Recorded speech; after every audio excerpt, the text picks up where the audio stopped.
Especiales de Convicción Radio. Temas fundamentales para el sostenimiento del combate católico de hoy. Conferencias, monográficos y entrevistas con contenidos imprescindibles para la comprensión de la realidad. Son un real aporte para la comprensión de muchísimos temas relevantes de la religión. Especiales de Convicción Radio. www.estadveritas.com.ar, un lugar en la web dedicado fielmente a la verdad de la Santa Iglesia. Lo que nos ha reunido aquí, pues es recordar una encíclica que se llamaba La Pascendi y que en septiembre, me parece que el 8 de septiembre, pues hará 100 años que fue publicada. Y se vio precedida hacia julio por un decreto llamado Lamentabili, donde se condenaban unas decenas de proposiciones de una corriente de pensamiento que se llamaba, que entonces le dieron una cierta carta de naturaleza dentro de la misma Iglesia, aunque ya se utilizaba con anterioridad, que se llama el modernismo. La manera de presentar este asunto, pues parece que naturalmente tendría que ser presentando las circunstancias en las cuales se dio esta condenación, contra quienes iban directamente dirigido, en la medida en que iba directamente dirigido contra alguien, cosa discutible. Y entonces cabría empezar por hablar de Loisy, de Leroy, de Tyrrell, y de luego remontarse al pensamiento de Blondel, de Bergson, y más remotamente pues a los modernistas dentro de las corrientes protestantes como Schleiermacher y Strauss, y sobre todo en última instancia a Kant. Entonces podríamos empezar con una cosa más o menos pedante, una presentación más o menos pedante e histórica de este asunto, pero yo creo que eso sería en cierto modo hacer el juego a lo que las corrientes modernistas que sobreviven poderosísimamente dentro de la Iglesia actual pues desean. Es decir, para los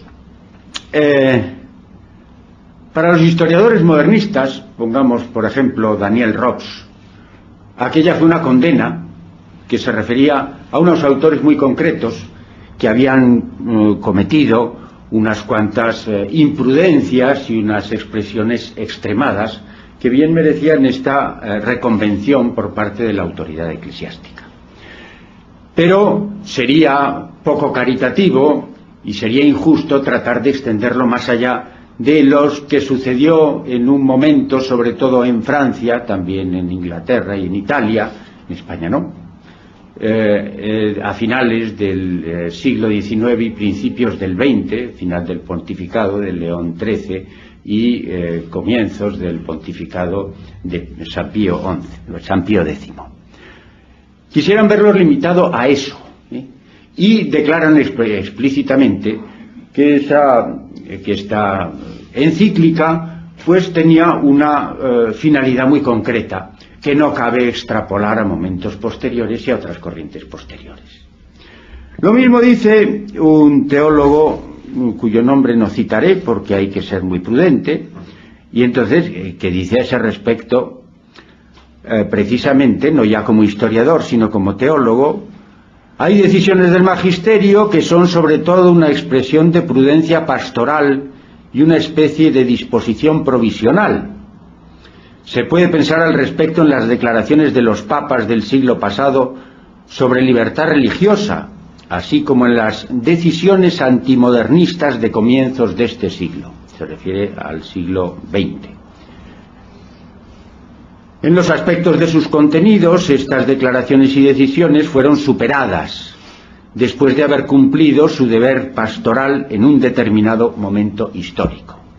Es decir, la idea que tratan de presentarnos es que esta encíclica pues tenía una finalidad muy concreta, muy determinada, y cuya utilidad y cuyo objeto pues ha pasado a la historia y no tiene más que un interés pues eso, histórico.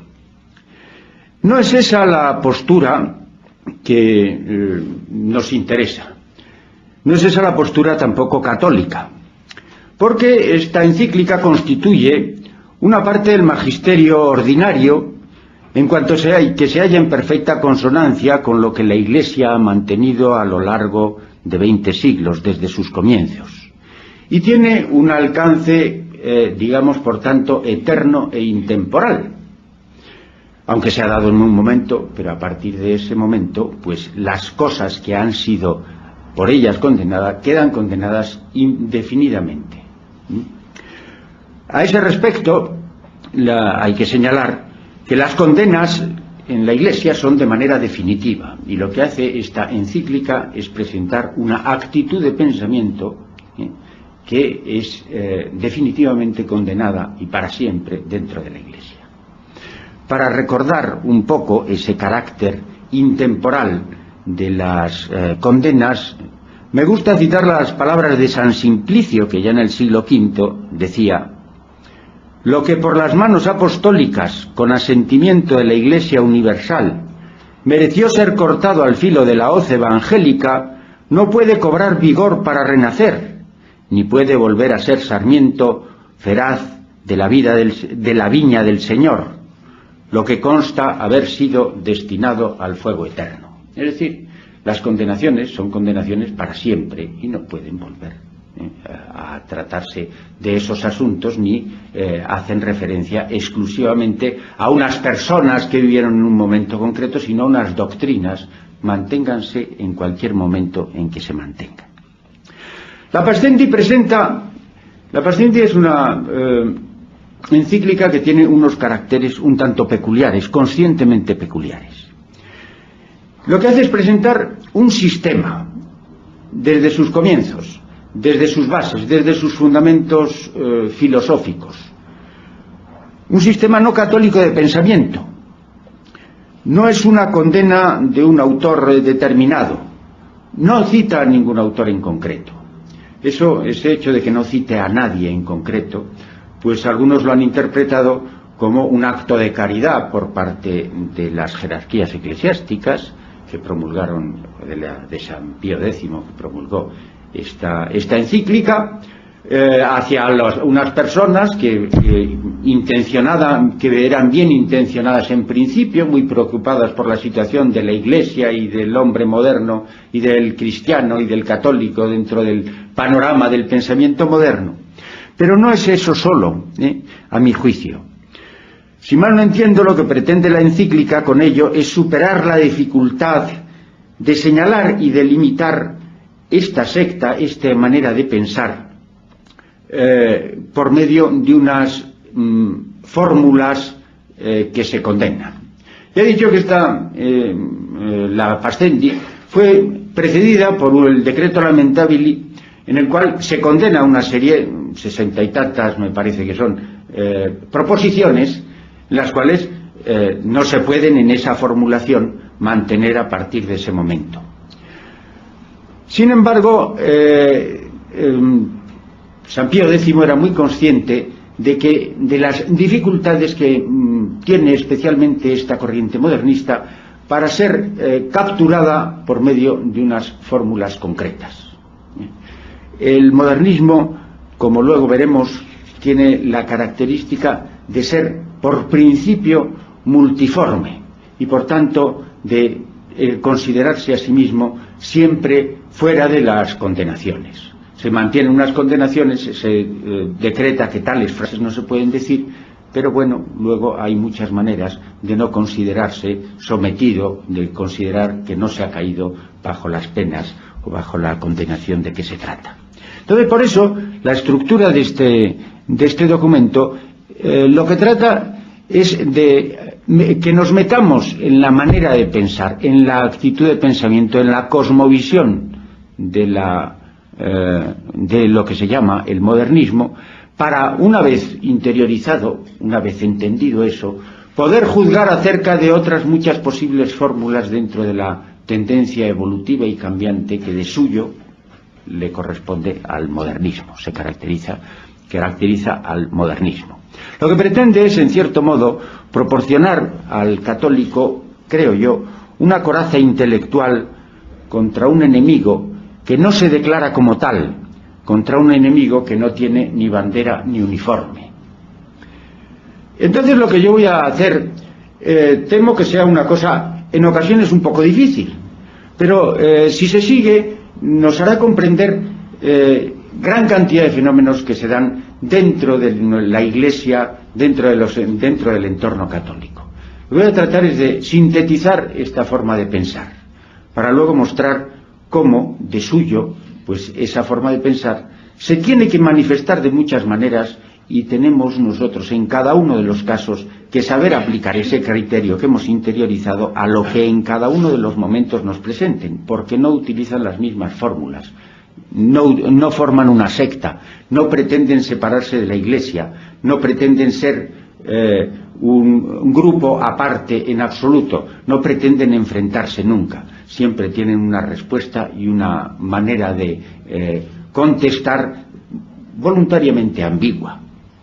Vamos a ver de dónde sale, cuál es el núcleo de este pensamiento.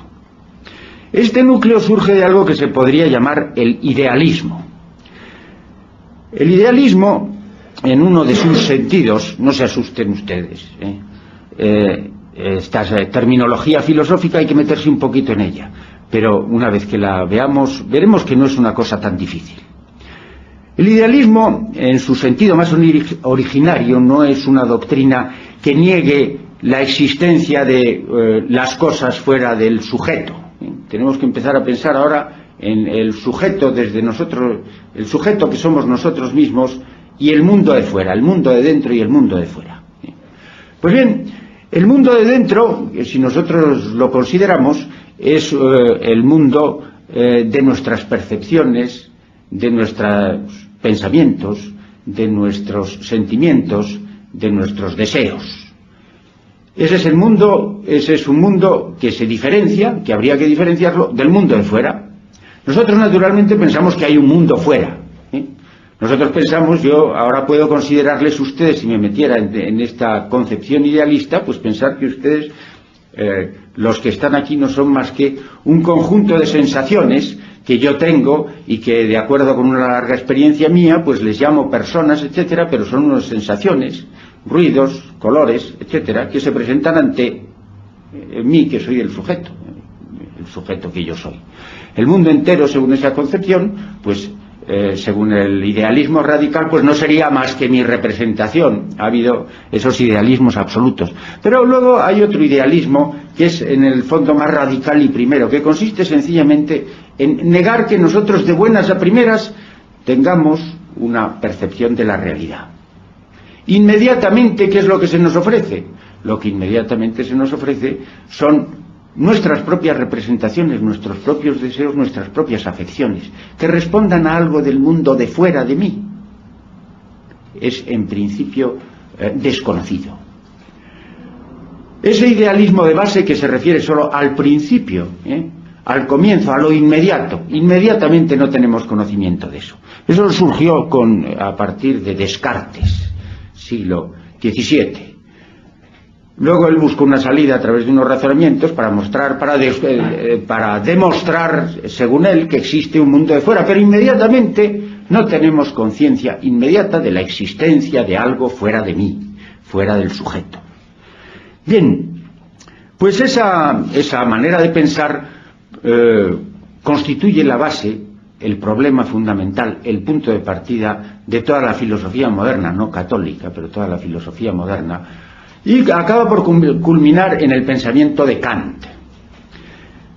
Para Kant el hombre está encerrado dentro de sí mismo y supone la existencia de una cosa en sí incognoscible, y lo único que se nos presenta con claridad son las sensaciones que nosotros captamos como fenómenos. Fenómeno quiere decir lo que se nos aparece, las cosas que se nos presentan, que se presenta ante el sujeto. Pues bien, para Kant, la ciencia, ¿qué es en ese caso? Si no hay cosas, nosotros naturalmente creemos que cuando establecemos unas conexiones entre unos hechos y otros, son cosas que suceden a a otras cosas que están fuera. Cuando algo se quema un árbol, pues lo que se está quemando es esa cosa que está fuera de nosotros y que es el árbol. Eso todo queda reducido a sensaciones. Lo que en realidad se produce es una sensación de color, una sensación de calor, que al aproximarse a otra cosa produce también otras sensaciones, y esa sensación en unos objetos se mantiene de manera permanente, en otros no, cosa que la ciencia puede medir de acuerdo con procedimientos matemáticos, y entonces la ciencia no es más que la conexión, el establecimiento de unas conexiones necesarias entre fenómenos, pero no nos dice nada en absoluto de las cosas. Nos habla solo de cómo se producen, cómo se suceden en el mundo fenoménico, en el mundo de lo que yo veo y yo toco, etcétera, cómo se suceden unas cosas respecto de otras de manera constante. Pero no va más allá en absoluto. La ciencia del mundo físico no es más que eso, conexiones entre fenómenos que capta un sujeto para el cual está vedado el mundo más allá de los fenómenos. Pues bien, desde esta perspectiva, que es la perspectiva idealista, es completamente contraria al sentido común y a lo que cualquier hombre naturalmente tiende a admitir y a aquello para lo que naturalmente están nuestras facultades. Pero es una manera de pensar en la que una vez metido, una vez pensado eso, una vez que consigue uno captar esa posibilidad de manera radical, pues entonces nos encontraremos que de ahí se sigue, poco a poco, se pueden deducir todos los errores del modernismo. En primer lugar, lo primero que encontramos con eso es que acerca de Dios, acerca del alma, pues no hay conocimiento científico. La ciencia lo que hace es ofrecernos conexiones permanentes, necesarias, universales entre fenómenos, entre acontecimientos sensibles. Pero de Dios y del alma, por ejemplo, pues no hay ninguna sensación, no hay ninguna captación sensible, no hay nada que proceda del caos de sensaciones que las formas de nuestra manera de captar esas sensaciones pueda trabajar sobre ellos. Por tanto, de Dios y del alma no hay ciencia. Eso es lo que se llama el agnosticismo. No hay conocimiento intelectual de las cosas de Dios, no hay conocimiento intelectual de aquellas cosas de las que trata la religión. Tampoco la historia. La historia es muy importante en todo este asunto. La historia que nos ofrece puede presentarnos la revelación, el estudio de los datos que están escritos, pueden de alguna manera presentarnos a Dios o a las cosas de la religión. No, son cosas escritas, son cosas sensibles que nos remiten a algunas personas que han escrito eso y las conexiones que tenían con otras personas, etcétera, pero no aparece Dios, si se trata críticamente todo ello, bajo ningún aspecto. Entonces, Dios, la religión, ¿qué es? Pues muchos de los autores que sucedieron a Kant por este camino, pues lo que decidieron fue eliminar la religión, entender que la religión es algo ante lo cual hay que adoptar una postura de radical desconfianza.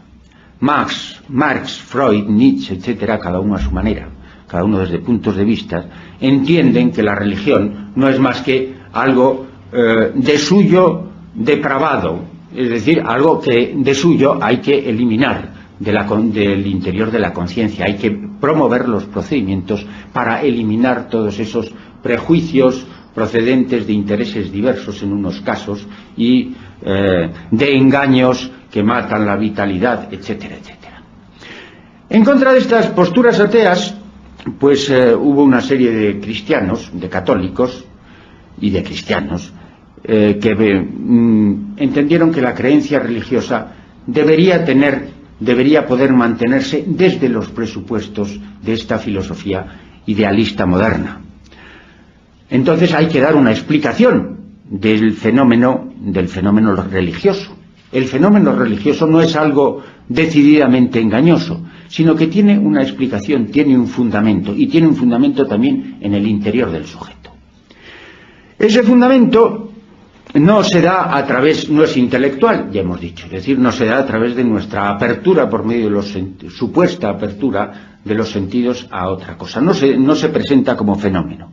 Sin embargo, la vida interior tiene muchos aspectos, y uno de sus aspectos es el del sentimiento. El sentimiento es una noción que, una especie de, algo que tenemos en la presencia interior de nuestra conciencia, y que no se nos ofrece como algo que responda al mundo exterior, sino que es algo que procede del sujeto, que parece proceder del sujeto, y que se le dio carta de naturaleza dentro de la filosofía a partir pues del siglo XVIII o por ahí, aunque y anteriormente no había sido aceptado como algo, como una capacidad especial del hombre para recibir un nuevo tipo de contenidos dentro de su conciencia. Y en ese sentimiento es donde creen encontrar los modernistas el origen de toda la religión. La religión surge de la captación, de la necesidad de lo infinito. Surge de la percepción de la indigencia ante lo trascendente o lo incognoscible. Ese es el principio de inmanencia religiosa. Dios se nos revela interiormente, pero no por vía de conocimiento, sino como un sentimiento que es fuente de toda la religión. Ese hecho en nuestro interior, pues además de las cosas que conocemos, de las cosas de los deseos, de los conocimientos, de las sensaciones, están los sentimientos, y entre esos sentimientos está, según ellos dicen, el sentimiento de nuestra finitud y la necesidad de lo infinito y de lo incognoscible. Pues bien, ese sentimiento está, según ellos, directamente unido a Dios, es algo que está despertado en el sujeto por Dios mismo. Pues bien, una vez puestas estas premisas, no hay más que ir sacando una a una, poco a poco, cuáles son las consecuencias. Es un proceso que se sigue por una especie de sucesión lógica y necesaria. El hombre está encerrado dentro de sí mismo, tiene unos conocimientos, tiene un saber intelectual, y luego tiene el sentimiento de la necesidad de lo infinito y de lo incognoscible. Pues bien, eso, una vez que estamos siempre considerando que estamos encerrados dentro de nosotros mismos en última instancia, siempre, pues hay que considerar que nuestra conciencia tiene una serie de caracteres. ¿Cuáles son esos caracteres? Pues en primer lugar, que esa conciencia se da en todos los hombres. Podrá uno preguntar, ¿pero hay otros hombres? Si estoy encerrado en mi conciencia, ¿cómo puede haber otros hombres? Lo correcto sería hablar de solipsismo. No, de solipsismo, es decir, estoy solito, no hay nadie más, no me acompaña nadie, todos son representaciones, no tengo seguridad de que haya nadie. Bueno, el otro es también producto de una necesidad, siento la necesidad del otro, y entonces admito la existencia de otros y reconozco a través de los fenómenos, plasmo en una serie de fenómenos que hay otras personas. Entonces yo aquí si estoy produciendo, actuando, y es porque entiendo que hay otros que me están oyendo. Entonces hay otros, es decir, y esos otros les atribuyo también que tienen su conciencia. Tiene una conciencia similar a la mía. Entonces, la conciencia es algo que se me presenta como algo común a esas cosas que llamo los otros, los demás, los semejantes. Eso en primer lugar. En segundo lugar, la conciencia en todos sus aspectos se caracteriza por ser algo viviente y cambiante. Es decir, la vida de la conciencia es algo que está en permanente transición. Nunca estamos en contacto con lo universal y lo necesario, más que en las leyes que nosotros creemos hallar sobre las cosas de las conexiones entre fenómenos. Pero en realidad la vida, toda nuestra vida, y eso mismo los fenómenos, se nos aparecen como en constante transición. Cada vez que abrimos los ojos vemos las cosas de maneras diferentes, etc. Es decir, eso en la vida fenoménica y en la vida de los sentimientos, pues también. Y finalmente, la tercera característica de la vida de la conciencia es que es una vida que tiene una unidad. Todos sus elementos tienen que estar conectados, son de un solo sujeto. Entonces, mis sentimientos mis sensaciones, los fenómenos que se me presentan, el sentirme miembro de una comunidad de otros seres similares a mí, la ciencia, la historia, todas esas cosas están en un solo sujeto, que soy yo, y tienen que estar interconectadas entre sí. Entonces, con el análisis de estos caracteres de la conciencia, en cuanto que Dios es algo que se presenta ante mi conciencia, Él mismo y directamente está en directo contacto con la conciencia, de la consideración de esos caracteres van deduciéndose uno a uno todas las doctrinas que iremos viendo, que son las que condena la Pascendi, fuera evidentemente ese principio ya de inmanencia religiosa. En primer lugar, la universalidad de la conciencia.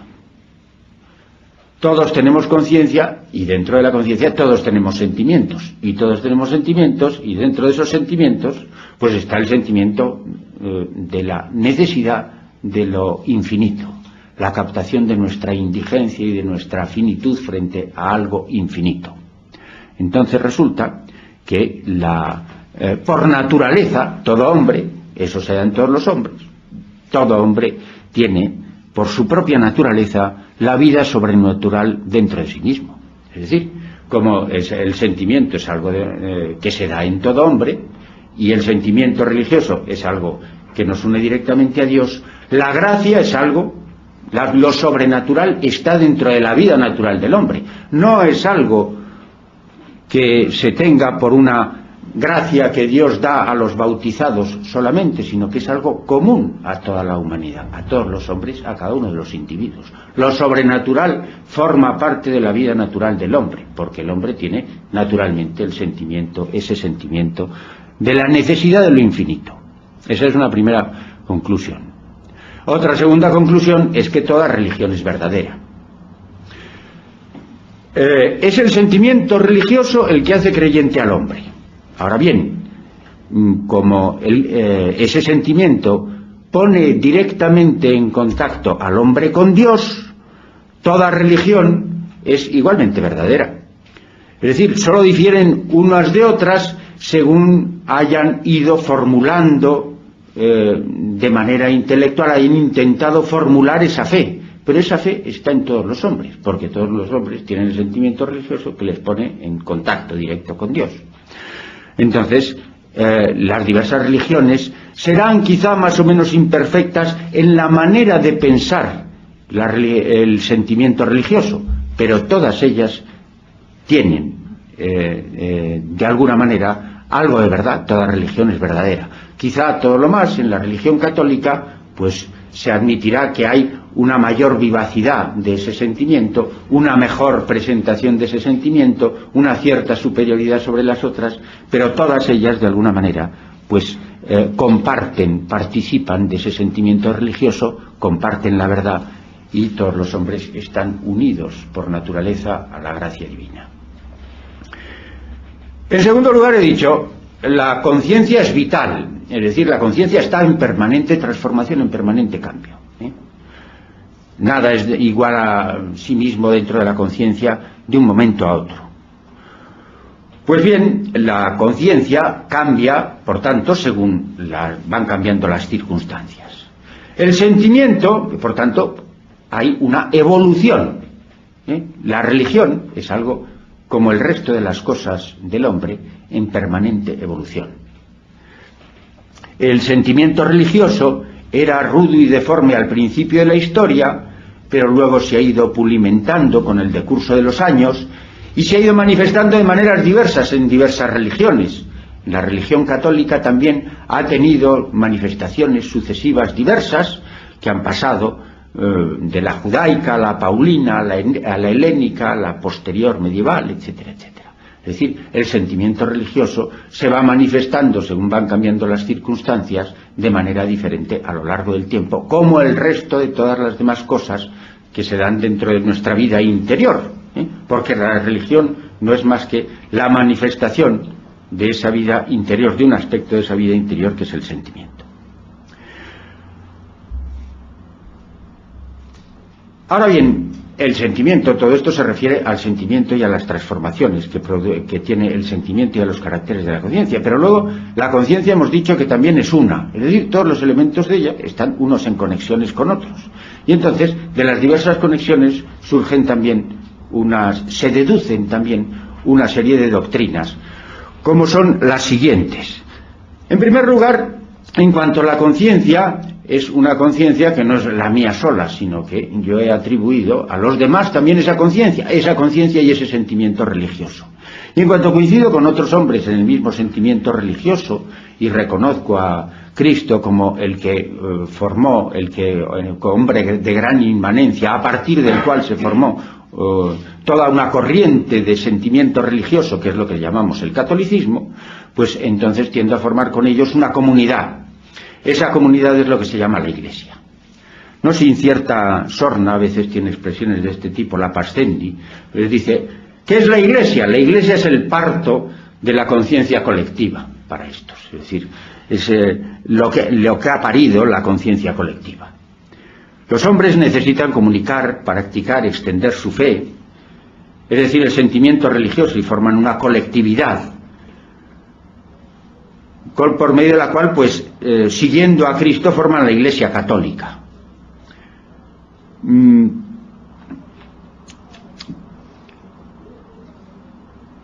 Y entonces todo lo que se da dentro de la Iglesia católica no es en realidad más que la plasmación colectiva del sentimiento religioso. Y así todos los asuntos, todo lo que se refiere a la religión católica se ve tergiversado desde ese punto de vista. ¿Qué son los dogmas? Los dogmas no presentan verdades acerca de realidades externas, no presentan verdades que nosotros debemos creer. La verdad no es más que la verdad religiosa no es más que el sentimiento religioso en evolución. Entonces, ¿qué tenemos que hacer? Nosotros lo que tenemos que hacer es pensar nuestro sentimiento religioso. A eso es a lo que llaman pensar la propia fe. Entonces el católico lo que hace es pensar su fe y plasmar eso de acuerdo con la jerarquía y de acuerdo con la comunidad en unas fórmulas. Las fórmulas que expresan en un momento dado ese sentimiento religioso conforme a la comunidad es lo que se llaman los dogmas. Esos dogmas la autoridad los sanciona y los convierte en algo que en un momento dado es obligatorio creer. Ahora bien, esos dogmas, como todo, en cuanto son procedentes del sentimiento religioso, que es algo evolutivo, los dogmas son de suyo mutables, porque no son más que expresión del sentimiento religioso de la comunidad, sancionado por la autoridad eclesiástica. Entonces los dogmas son algo que de suyo tiene que ir cambiando según las circunstancias históricas, según las dificultades con las cuales se encuentre la comunidad religiosa. Es pues propio de los dogmas que tengan que cambiar para que adquieran valor vital. Los dogmas lo que tratan es de fomentar, por medio de unas fórmulas en las cuales los expresamos, fomentar dentro de la comunidad, dentro de los individuos de la comunidad, el sentimiento religioso. Como esos dogmas, pues esas expresiones, esas formulaciones se van haciendo olvidadas, las palabras cambian, las circunstancias cambian, las ciencias cambian, el comportamiento social cambia, también esas fórmulas se vuelven anquilosadas y hay que irlas cambiando y adaptando sucesivamente. Los dogmas son algo evolutivo. ¿Cuál es el mecanismo de la evolución de los dogmas? Pues bien, la jerarquía eclesiástica, ¿cuál es el papel que tiene? La jerarquía eclesiástica tiene como finalidad aunar a la comunidad. Y por consiguiente, pues presenta unos ritos, unas doctrinas comunes que pretenden reavivar de acuerdo con la tradición, con una tradición entendida en una tradición viva y cambiante, tiene que aunar a la comunidad en el sentimiento religioso. Pero como ese es el papel de la jerarquía. Pero por otro lado, los fieles y los teólogos, más en contacto con el sentimiento y las circunstancias concretas de la vida cambiante en el mundo, pues la tendencia que tienen es a percibir cómo esas fórmulas que la jerarquía se empeña en mantener se van haciendo obsoletas. Y entonces es el papel de los teólogos el ir empujando a la jerarquía en contra, a pesar de sus condenaciones, a pesar de la renuencia que tiene la jerarquía a aceptar novedades, pues ir introduciendo las novedades, nuevas formulaciones, etcétera. Es decir, hay una confrontación necesariamente permanente entre los teólogos y los laicos y la jerarquía. Unos son la fuente del movimiento, otros son la fuente de la permanencia. En cuanto a la sociedad civil, por otro lado, el sentimiento religioso forma esta comunidad, que es la de la Iglesia Católica, pero por otro lado, eso tiene que estar en contacto con otra sociedad en la cual pertenece el hombre, que es la sociedad civil. El hombre también vive en una sociedad civil. Y en este caso, pues la sociedad civil tiene unos fines diversos que los fines que tiene la sociedad eclesiástica. Uno tiene lo temporal, es decir, el mundo de los fenómenos. La sociedad civil actúa sobre el mundo de los fenómenos. La sociedad religiosa a lo que apunta es a los sentimientos, a la viveza de los sentimientos. Entonces tiene indudable prevalencia la sociedad civil sobre la sociedad religiosa.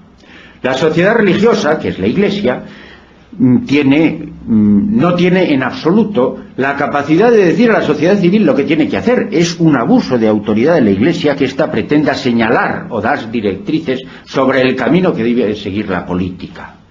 La religión, al contrario, debe someterse a las exigencias del régimen político. Debe promover las circunstancias, las tendencias, las concepciones comunes en el entorno social que se dan, y así, por ejemplo, pues en una época donde hay una tendencia marcadísima a la libertad, pues lo natural es que la Iglesia promueva un régimen más bien democrático y sea favorable al régimen democrático. Eso lo estamos viendo hoy de manera clarísima en lo que dice la Conferencia Episcopal. Es decir, tiene que ser favorable a las corrientes que hay dentro de cada una de las sociedades, y no solo en la organización de esas sociedades, sino en la organización interna de la misma Iglesia. La Iglesia, en una época como la actual, donde hay esa conciencia de la libertad, no puede seguir siendo monárquica, tiene que tender a la democratización. Y lo mismo sucede en la relación de ese sentimiento. Dentro de la unidad de la conciencia, pues el sentimiento también se relaciona con los conocimientos científicos que unen unos fenómenos con otros. ¿Cuál tiene que ser la relación? Pues también de sometimiento.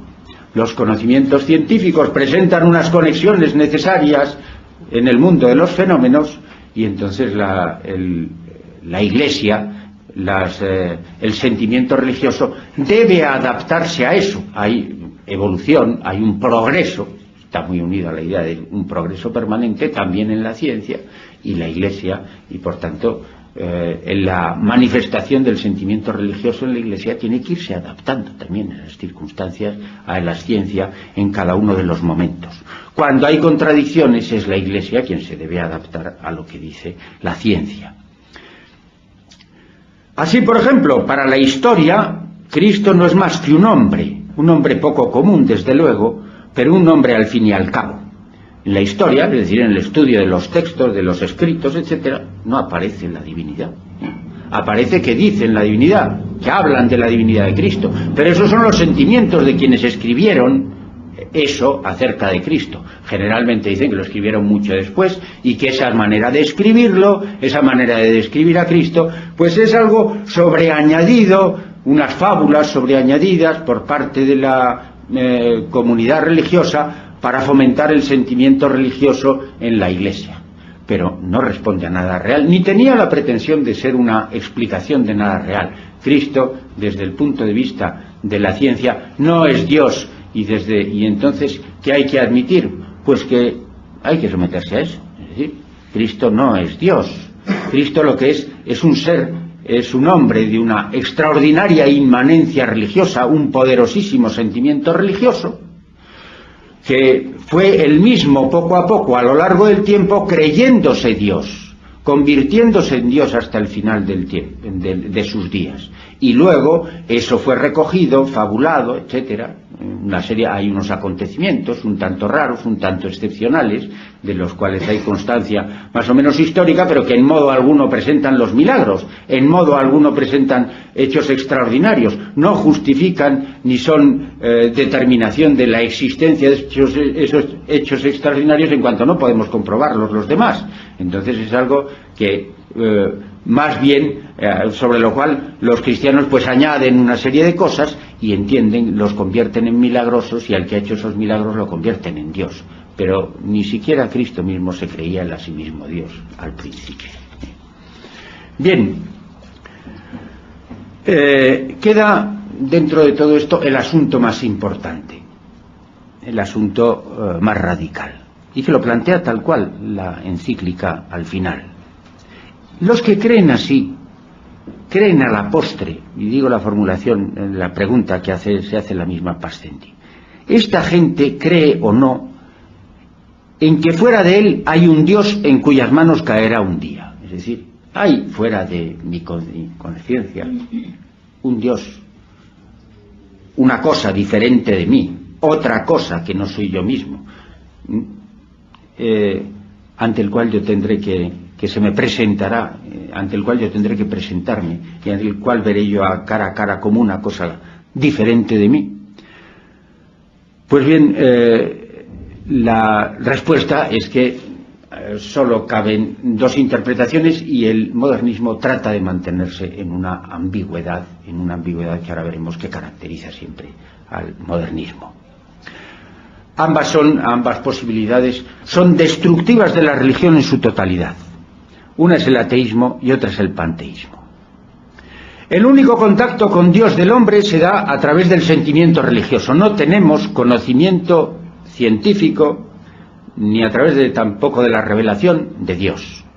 Todo eso carece de fundamento según la crítica exegética y según la ciencia positiva. El único contacto con Dios es a través del sentimiento.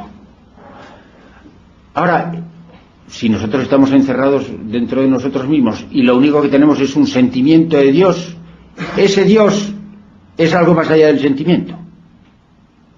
¿O no es algo más allá del sentimiento? Si es algo que no es más allá del sentimiento, entonces estamos en el ateísmo. Lo único en que creen estos es en el sentimiento religioso, no en Dios. No hay Dios, solo hay sentimiento religioso de algo que no tenemos constancia de que exista en absoluto de Dios. Solo hay sentimiento religioso. Y si creemos que es que estamos en contacto directo con Dios, inmediato con Dios, que Dios es el que produce en nosotros ese sentimiento religioso, entonces es que el hombre está en contacto, es Dios, es el mismo, es una parte de Dios, es una manifestación de Dios. ¿Bien? Y entonces en lo que estamos es en el panteísmo. No hay diferencia entre Dios y el hombre. El hombre queda deificado. Solo hay esas dos posibilidades, las dos evidentemente inaceptables para las doctrinas católicas. Bien, todo esto, repito, son doctrinas condenadas. No el principio, es decir, eso del idealismo, pues quizá nunca ha dado grandes frutos dentro del catolicismo. Ha habido filosofías idealistas dentro del entorno del pensamiento moderno, idealistas, que no se puede decir que sean heterodoxas, pero generalmente son unas doctrinas que no han ido muy allá porque tienen una incoherencia de fondo. La Iglesia siempre ha mantenido y ha defendido el realismo. Nosotros vemos las cosas, estamos ante las cosas, yo soy una cosa junto a otras cosas. De ellas se me manifiestan de diversas maneras, mantengo relaciones con ellas, pero estoy abierto al ser, al ser de las otras cosas y no solo a mí mismo. Pero bueno, el idealismo no se puede decir que esté en sí mismo condenado. Pero todas las otras cosas que he dicho, la encíclica los presenta como condenadas y cita en cada uno de los casos al Concilio de Trento, al Vaticano II, a la Quanta Cura, al Sílabus, etcétera, para mostrar que cada una de esas cosas está condenada por la Iglesia. No es una condenación nueva, es una condenación que viene de muy lejos, cada una de esas cosas, aunque esto es una especie de compendio de todas ellas. Entonces yo quiero recalcar que todo esto que he dicho está condenado, está condenado por la Iglesia. No lo puede mantener un católico, sea parcial, sea totalmente. Lo digo porque en una ocasión que di una conferencia un poco parecida a esta, en otro foro muy diferente a este, pues cuando empecé a hablar de esto, el presidente de quien había formado eso, de esa asociación, que era Fuerza Nueva de Canarias, hace muchos años, pues el presidente, que era una persona mayor formada en el pensamiento católico, cuando se dio cuenta de lo que estaba contando sobre el modernismo, diciendo que eso, la Pastendi presenta lo que está condenado, lo presenta como condenado. Cuando me puse a exponer toda esa sucesión de consecuencias o tal, una cosa parecida a esta, me miró furibundo, se levantó y se fue. Está en primera fila, como presidente que era, se levantó y se fue. Luego explicó que es que yo he estado de... ¿Cómo puede distraer a este a hablar aquí? Que está diciendo, no, le explicó, no, si es que esas son las doctrinas condenadas. Pero quizá no había estado demasiado claro, o él estaba desatento, y entonces pues él entendió que yo estaba diciendo eso y que no estaba señalando lo que está condenado. Todo esto está condenado. No se puede ser católico y mantener ninguna de estas doctrinas por separado. Desgraciadamente hoy, si yo contara, si se diera ese equívoco, a la mayor parte a muchas de las personas, si no se dieran cuenta que estoy presentando las doctrinas como condenadas, pues en la mayoría de los casos creerían que están oyendo el sermón de algún cura. Es decir, que creen que están... se creerían en la Iglesia. Es decir, la mayor parte de esas cosas, de seguro que a nosotros mismos nos han sonado. Nos han sonado como algo presente, como algo defendible, como algo de lo que se puede perfectamente mantener.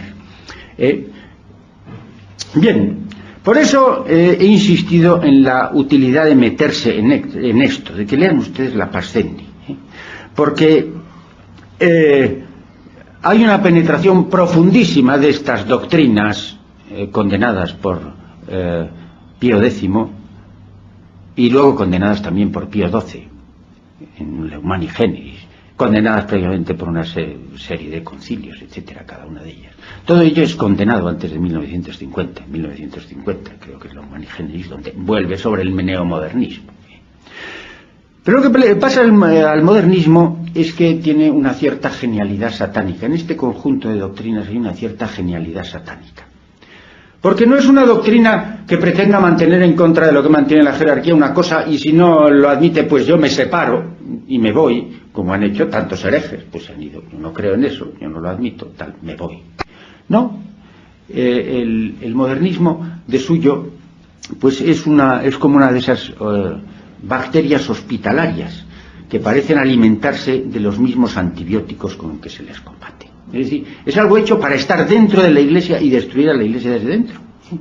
No quiere separarse, no tiene la misma pretensión de enfrentarse, no se enfrenta, sino que pretende revitalizar a la Iglesia desde dentro.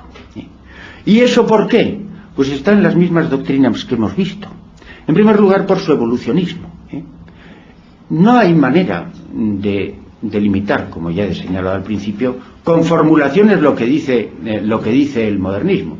Porque el modernismo decía esas cosas, es decir, la Pastendi, sin lugar a dudas, pues cogió cosas de los más representativos de los modernistas en aquel momento, como Loisy o Tyrrell. Y esas eran las formulaciones, pero esas formulaciones van variando. Y va variando también la filosofía sobre la cual se basan y las concepciones políticas sobre las cuales se basan. Entonces el modernismo, al ser de suyo evolucionista, pues ha ido adoptando posteriormente otras maneras de neomodernismo. Cada cierto periodo hay un neomodernismo de nuevo cuño.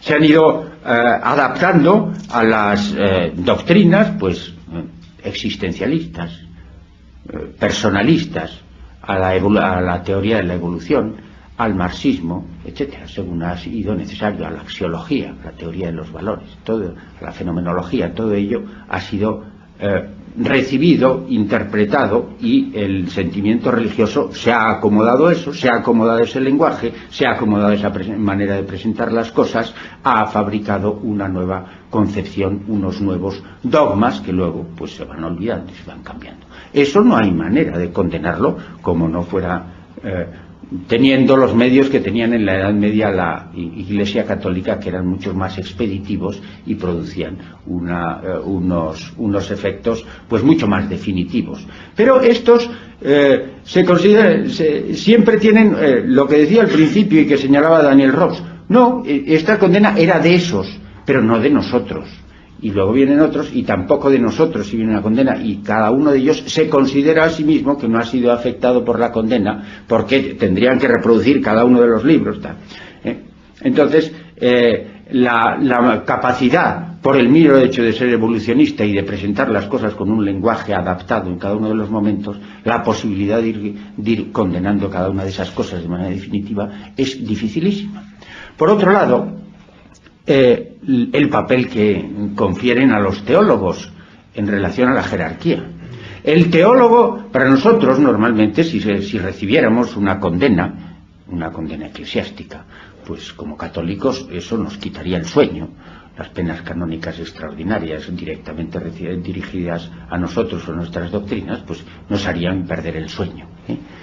Pero para el modernista, no, porque ese es el papel del teólogo. Es decir, el teólogo tiene el papel de enfrentarse a la jerarquía y de conseguir mantenerse dentro de la Iglesia para que la Iglesia vaya evolucionando y para que los dogmas vayan evolucionando a pesar de la jerarquía, cuyo papel es la de mantener la cohesión y la de echar para atrás. Uno tira para adelante, el otro para atrás, y de la confluencia sale el movimiento de toda la Iglesia.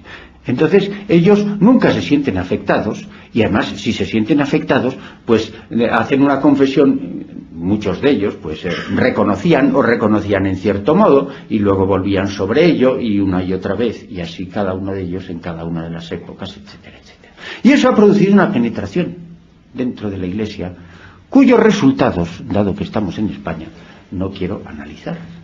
Prefiero que lo analicen ustedes, es decir, que vean de alguna manera, una vez provistos de esta coraza de la que hablaba al principio, que ustedes mismos vean hasta dónde llega esto. Compárenlo ustedes con la realidad, observen la realidad. No hace falta ser un teólogo, no hace falta tener unos conocimientos especiales en orden a denunciar esto. Basta con tener un conocimiento de la doctrina católica y con reconocer, cuando se reconocen estas doctrinas en una formulación o en otra, saber que eso no es católico. Para terminar, solo daré un par de consejos prácticos a ese respecto, con la finalidad de que ustedes puedan reconocer esto cuando se presenta. Desde luego, la manera de reconocerlo más obvia es cuando se dicen estas cosas, pura y simplemente. El modernismo tiene diversos estratos. Los auténticamente modernistas, teólogos eclesiásticos de altísimo rango, etcétera, que son modernistas profundamente. Pero luego los hay que mantienen el modernismo porque las autoridades les han dicho que hay que decir tal cosa. Entonces, pues lo dicen, tal obispo lo es, tal conferencia episcopal dice tal cosa, yo también la digo, etcétera, etcétera. Luego los hay que lo hacen porque es de buen tono, eso lo denuncia la propia Pastendi, es decir, que son profundamente creyentes, creen todas las verdades de la Iglesia Católica, pero creen que es de buen tono, que es un procedimiento pastoral bueno, el utilizar ese lenguaje sentimental. Tratar de hacer sacar desde cada uno de los sujetos la propia religiosidad, la necesidad de la religiosidad. Se da todo ello según unos grados diversos, pero cuando encontramos hay determinadas características que nos pueden permitir dilucidar, caracterizar al que nos está hablando como modernista.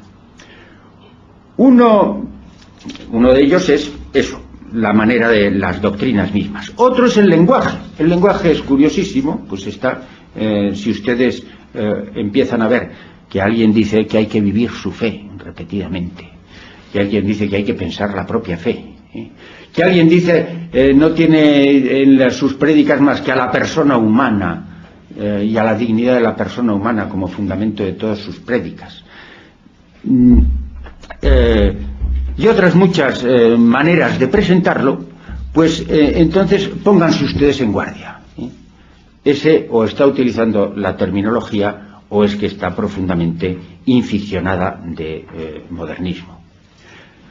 Otra característica de así para andar por casa que nos puede mostrar, nos puede poner en alerta ante los modernistas. Pues una de sus características es el que son bifrontes. Cuando encuentren ustedes a un modernista que dice unas cosas que les parecen a ustedes extrañas, que dentro de su formación digan ustedes, hombre, esto me parece a mí que no, pues van ustedes y le preguntan con ingenuidad o con malevolencia para criticarle, ¿cómo ha podido usted decir semejante cosa en el púlpito? Les dirá, pero si yo no he dicho eso. Yo no, está usted confundido, usted no ha entendido. Usted no ha entendido. Yo en realidad lo que quería decir era tal otra cosa. Me sucedió a mí en la universidad una cosa de esas, cuando yo era muy joven y ligeramente lanzado, pues había ahí un sacerdote, era en los años 60 y muchos, todas las transformaciones en la iglesia acababan de suceder, y había un sacerdote allí que luego llegó a catedrático de filosofía, por supuesto, y que por ahí debía andar. Todavía iba con su tirilla, desde luego no iba con sotana, pero iba a unos seminarios de metafísica, y entonces se obstinó una y otra vez en hablar de la dialéctica, evidentemente en un sentido marxista. Entonces el marxismo no tenía una importancia intelectual y académica enorme, y estuvo allí dando la lata una y otra vez con eso. Cuando acabó, pues yo le dije, ¿cómo usted, presentándose como sacerdote y siendo sacerdote, puede venirnos con la dialéctica marxista? Y me contestó, no. La dialéctica es algo que utilizaba ya Aristóteles y que utilizaban ya los escolásticos, es el arte de dialogar.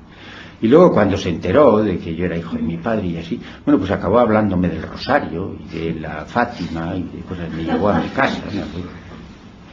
Eso lo presenta la misma encíclica, presenta el carácter de que son bifrontes, es decir, una cosa es hablar como científicos y entonces no citan ni a los concilios ni a nada. Cuando hablan ni hablan de Cristo como Dios ni nada por el estilo. Hablan como científicos, como exegetas, etcétera. Ahí no aparece nada de la religión ni de la creencia. Lo mismo como filósofos. Pero luego se suben al púlpito y se ponen a citar concilios, y se ponen a citar a los santos padres, y se ponen a citar a los santos con gran admiración. No les importa nada, tienen esa doble cara, porque es que la subjetividad humana tiene esos dos aspectos. Una cosa es el científico y otra cosa es el que tiene el sentimiento religioso. Y yo estoy actuando como científico y digo una cosa, como sentimiento religioso pues digo otra. Cuando se encuentren ustedes a una persona que les deja así descolocados porque acaba de decir una herejía con toda evidencia, y le van a ustedes y le dicen, no, yo no decía eso, que va, no ha entendido usted. Ahí tienen ustedes un modernista profundo. Otra de sus características es la oscuridad. Ustedes que tienen sin duda una buena formación católica, cuando oigan ustedes en un púlpito o en una conferencia o a unos, en cualquier circunstancia, a unos sacerdotes o a unos teólogos de los cuales no entienden ni papa, ahí hay probablemente un modernista. Un ejemplo, ahí, por poner un ejemplo que se une directamente con lo más profundo de esto, ahí ya acabo. Aquí un texto de un teólogo importantísimo e influyentísimo, el más citado de todos en las discusiones del concilio, decía lo siguiente: si Dios mismo es hombre y lo es por toda la eternidad, si por eso toda teología es eternamente antropología, si está vedado al hombre tenerse en poco, pues entonces tendría en poco a Dios. Y si ese Dios sigue siendo un misterio insuprimible, entonces el hombre es por toda la eternidad el misterio expresado de Dios, que participa toda la eternidad del misterio de su fundamento. ¿Lo entienden ustedes? Bueno, no es más que la presentación de ese panteísmo, no es más que la presentación de ese panteísmo, pero cuando yo tenía una alumna que le explicaba lógica, y que era andaluza, y se ponía en primera fila, muy atenta, y cuando me volvía a la pizarra y me ponía a escribir, pues yo oía que se volvía a su compañero y dice, ¿pero qué hice? ¿Qué dice? No entendía nada, la pobre. Y entonces, pues, pero era muy simpática, y le preguntaba, ¿qué hice? Bueno, pues cuando se queda uno así, teniendo una formación mediana, ahí tienen ustedes probablemente un progresista, a un modernista. Finalmente, cuando se encuentren ustedes con alguien que les dice, ante cualquier problema de esos, oiga, yo es que creo que tal cosa, y empieza a decirles, no es tan sencillo. Las cosas son mucho más complicadas, pero no puede explicárselo a usted porque es que usted no tiene formación para eso. Hay que ser un teólogo, hay que tener tiene usted que haber estudiado la exégesis, tiene usted que haber estudiado no sé qué. Bueno, la Iglesia siempre supo explicarse muy bien. La Iglesia, hombre, no todo es fácil ni remotamente, pero las cosas más elementales. No, pero cuando sobre cosas de preocupación de la vida cotidiana, cosas morales o cosas teológicas mínimas sobre la salvación, tanto dice, no, mire usted, eso lo que pasa es que no lo puede entender. Ahí tienen ustedes probablemente a un inficionado más o menos de modernista. Tienen la tendencia a presentarse como sabios de una sabiduría, de una recóndita sabiduría, de una gnosis a la cual pues el vulgo no podemos acceder. Bueno, pues eso es todo.